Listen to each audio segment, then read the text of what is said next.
Internal developer platforms are not the same as service catalogs. Adding Backstage or a similar tool on top of whichever tooling you already have is like wrapping a piece of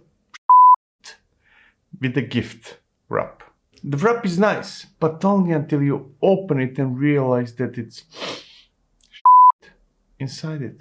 Now, to be clear, is very useful. Some farmers still use it as fertilizer, so there's clearly value in it, but not to you, not to the one that got it wrapped as a present. You will need more than a gift wrap if you want to have an internal developer platform and if you want people in your company to self-manage their needs.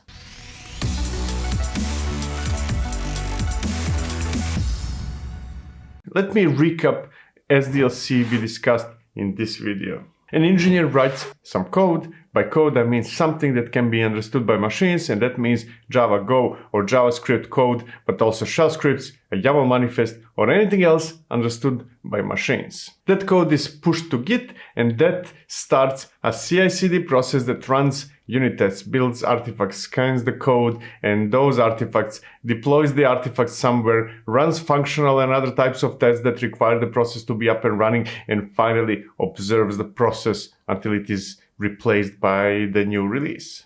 Now, to be clear, there are likely many other steps involved in SDLC, but I promise I will not dive into those here. This is not a detailed description of everything we might or might not do in SDLC, but rather a simplistic view meant to help us understand that SDLC contains a number of steps and tasks that should be executed. And now comes Internal Developer Platform. For many, that is a UI like, for example, Backstage that sits on top of everything running somewhere, as well as the tasks that were executed as part of SDLC. What does a UI like Backstage, for example, do? It serves two primary purposes. First of all, it allows us to define something. That could be a form with some fields and drop-down lists through which we can define a new application or a database or a cluster. Most of the time, it's limited to applications, but at least in theory, anything is possible.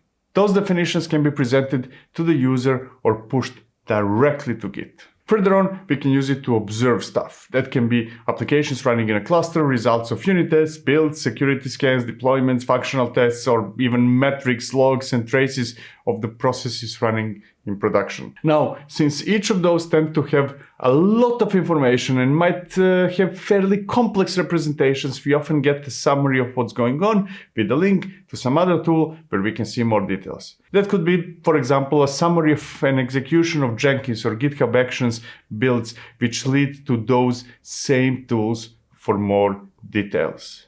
It could be a summary of security scanning with a link to Snyk or Trivi. That could also be some rudimentary metrics from Prometheus, logs from Loki, or traces from Jaeger.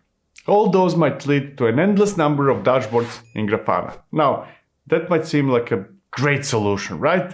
With Backstage and similar tools, we get a single pane of glass, or to be more precise, the gateway from which we can access everything. We can see what's running, what failed, what is having performance issues, what is insecure, and so on and so forth. To top it all off, we can even use it to create new stuff that will be added to that catalog. And that's amazing, right? Well, not really. That's the gift wrap I mentioned earlier. You see, the major problem is not that we cannot find the information we're looking for or the tools that contain the information we need. The problem is that the information is made for experts in certain fields and the tools were designed to accommodate those same experts. Someone deeply familiar with Kubernetes will have no problem to stitch together a deployment, a service, an ingress, a horizontal pod autoscaler, a virtual service, and quite a few other building blocks that are required to run an application. A database administrator that spent enough time learning AWS will know that a PostgreSQL database can be created by combining RDS with a VPC, a few subnets, subnet groups, a gateway, a few routes, and so on and so forth. Actually, more often than not, even a database administrator will not know that and will need help from someone fully dedicated to AWS. There are many other examples, and it all boils down to the fact that there is hardly anyone that can do everything. So we cannot define what we want. A person working on an application cannot know how to define that application as a bunch of Kubernetes low-level building blocks, nor she can define the database for that application, nor the cluster, nor many other things required for an application to be created and run successfully. Now, if we cannot define everything by, let's say, writing YAML manifests, having all that exposed as fields in a UI will not help either.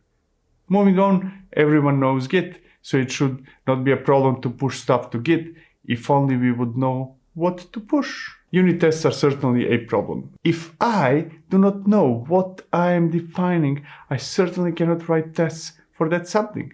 Even if someone else writes them for me, I will not be able to understand their outputs. If there is an error, if an assert failed, I will not know what that means nor how to fix it. Moving on. Builds should not be a problem, or maybe they are, but I will be generous and say that they're not. Now, scanning is a problem.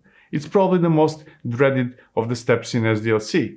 Things we do not understand are scanned for vulnerabilities, and the outcomes often state that there are hundreds or even thousands of violations that we cannot fix. We cannot remedy those violations because they're described in a language that we do not understand, with references that are cryptic and with fixes that are not obvious. Now, to be clear, security experts do understand those, but not the rest of us. It seems that even tasks are not a problem, so I'll give deployment a pass, even though when they fail, we won't understand why they failed, since we were not able to define what those deployments are in the first place. Still, I'm generous today, so in the spirit of saying that even tasks, unlike odd tasks, are easy, I'll give it a pass and move to testing that requires live processes, which, just as unit testing, results in incomprehensible outcomes, since again, they're depending on much more than the code of the apps themselves. Service mesh might be misbehaving, storage might be slow, network might be flaky, and so on and so forth. Finally, observability of the live system, call it production, might be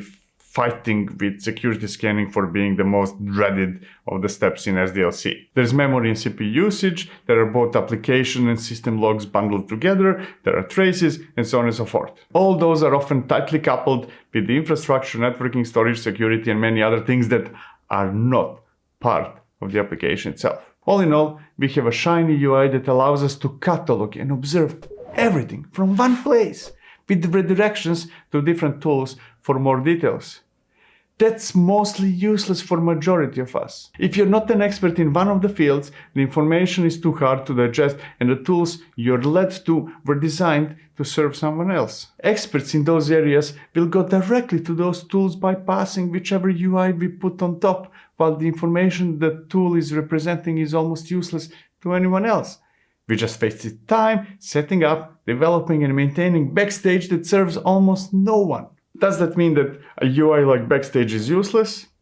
Actually, it doesn't, not at all. What that means is that it is useless by itself. It's a gift wrap that should have a present inside and not a piece of shit. What we need is to create services, and those services should be at the right level of abstractions. What is the right level of abstractions, you might ask?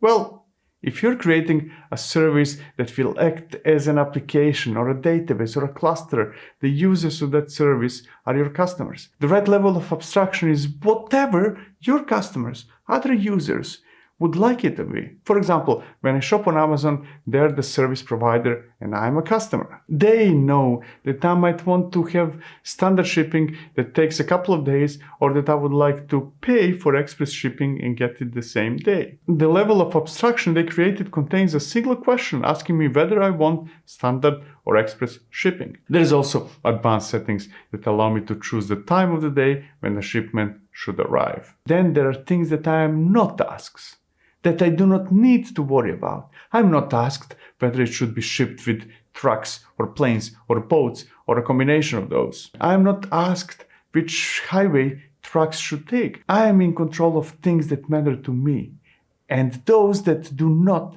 are abstracted away. Amazon figured out what is the right level of abstraction for me, at least when shipping is concerned. That service and the right level of abstraction is a contract between Amazon and me. I guarantee that the type of shipping I chose is the one I want and that the shipping address is correct. Amazon will hold me accountable for that. On the other hand, they guarantee that the package will arrive at the agreed destination and at the agreed time. I do not care how they do it, and they assume that what I specified is correct. We need something similar for our services. People who are experts in something should create abstraction that will allow everyone else to consume their services.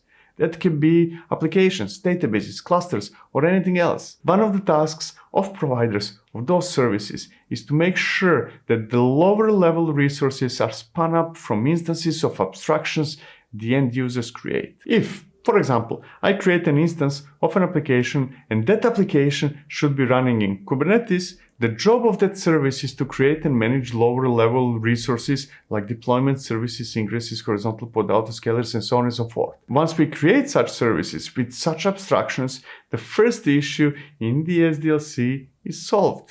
Everyone knows how to create an instance of the service or the abstraction simply because they're designed to cater the needs of the end users. Now, let's move to unit testing. That also becomes easy as long as we know who tests what. If I am the service provider, my job is to guarantee that the service I provide does the right thing. I am testing that the service itself is working as expected. If I would make a parallel with, let's say, AWS, they're ensuring that, for example, hypervisors behind EC2 instances are working as expected. They do not care whether EC2 instances their end users are demanding are specified correctly and, for example, whether I chose the right size. That's not their job. Their job is to make sure that any allowed instance type can be created and that it will be running as expected. On the other hand, I, as the end user, the customer of AWS, have the responsibility to test that what I said I want, like the size and the operating system of the EC2 instance, is what I actually want. The logic is the same when working on internal platforms. The service provider and an expert in something is responsible for testing that the service is working as expected. On the other hand, the user of that service, let's say me, and an application developer should have no problem verifying that what I specified is what I want. After all, I'm the one that specified it. As a result, defining unit tests and observing their results is easy since it is limited to the scope of the abstraction. That's what should be sent to the UI like backstage, since the rest, the part managed by service providers, is already covered by whichever tools they use. As a result, the scope of that UI is getting reduced. It's not anymore a single pane of glass for everything and everyone.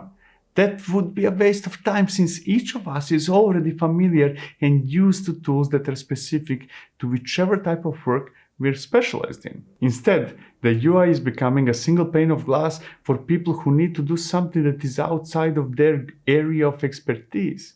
If you're a database administrator, you already have very specific tools that help you deduce whether database servers you are offering as a service are working as expected. The new UI is there to provide visibility to your end users who are only concerned with a fraction of the information that concerns them directly. If I go back to the Amazon shipping example, I can see whether my package was shipped and, if it is, where it is. That is the information I'm presented with, and that's only a fraction of the data Amazon has. Those acting as shipping providers can see which transportation method was used, what is the QR code of the package, who is driving the truck, and so on and so forth. Let's move to security. Traditionally, security experts delegate fixing threats to application developers.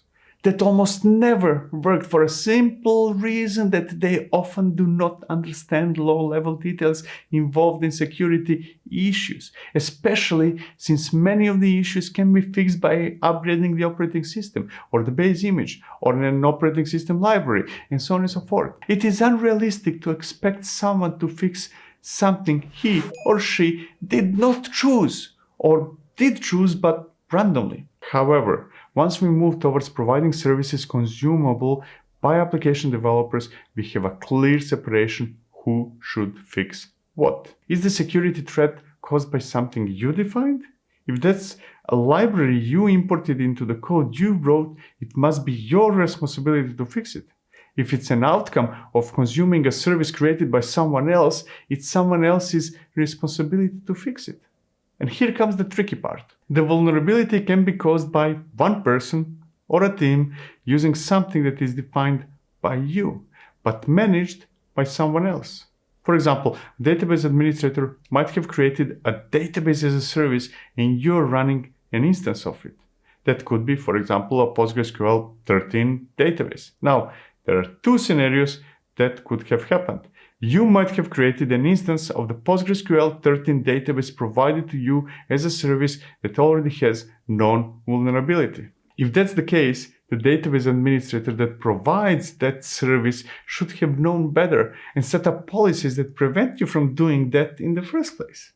13 should not have been an option in the first place, and the policy should prevent its instantiation with a recommendation to use version, let's say, 14. We cannot blame users of our services by doing things they shouldn't do. Prevention of bad practices is, or to be more precise, should be part of the services. It is the responsibility, or it should be the responsibility of service authors to ensure that the resources created as a result of using a service are secure.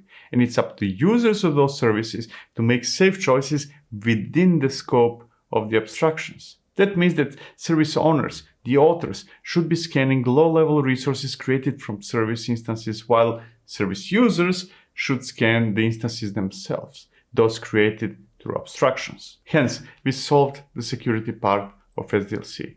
Testing should follow the same principles. I must assume that service owners are ensuring that all the supported permutations of their services are always working as expected, that they are fault-tolerant, scalable, and so on and so forth.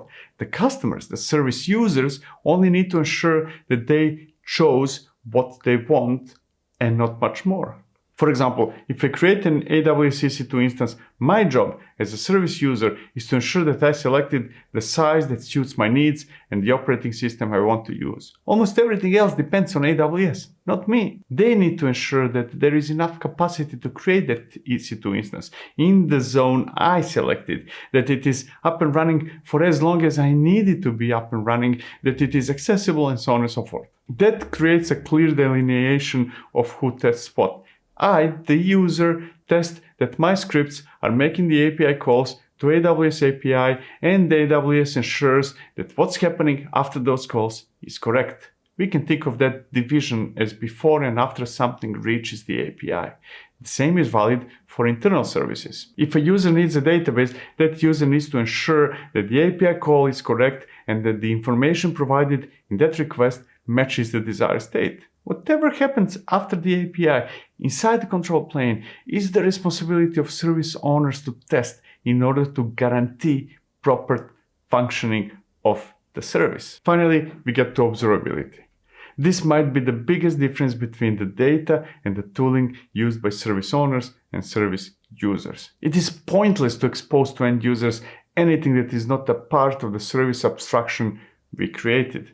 For example, if a user can specify the amount of memory that should be dedicated to that database, memory should be provided as one of the graphs in whichever observability tool is provided to end users. On the other hand, if memory specification is not part of the abstraction, we must assume that it is up to service itself to assign as much as needed, and adding that information to end user observability only increases the confusion. Now, memory might not be the best example since that is likely going to be exposed to service users, so I'll change my examples to something else, like the number of threads, for example, or subnets, or VPCs, or any other of hundreds or even thousands of details that matter to you, the service owner, but not to the end users. In this case, I'll refer back to my previous example with Amazon shipping. There is no information about truck drivers or the route since that is irrelevant to me. All I want to know is whether my shipment will arrive and when that will happen. Internal developer platforms are hard to build, at least when we want to do them right, or to be more precise, when we understand what IDPs really are. Building a UI like Backstage on top of existing tools and processes is not a developer portal. An IDP is not a service catalog. An IDP is a collection of services that enable the end users to perform tasks that are outside of their core competency. IDP cannot be built by a single team. Instead, a team can build a platform that enables others to add their services to the catalog. Ultimately, experts in certain fields like databases, infrastructure, application architecture, and other areas are those building services that constitute an IDP. Otherwise, an attempt to make teams self-sufficient and autonomous by simply automating SDLC will fail. If people cannot define what they need, and if they cannot observe the state of their applications and underlying infrastructure, automation is not going to help with that goal. Thank you for watching. See you in the next one. Cheers.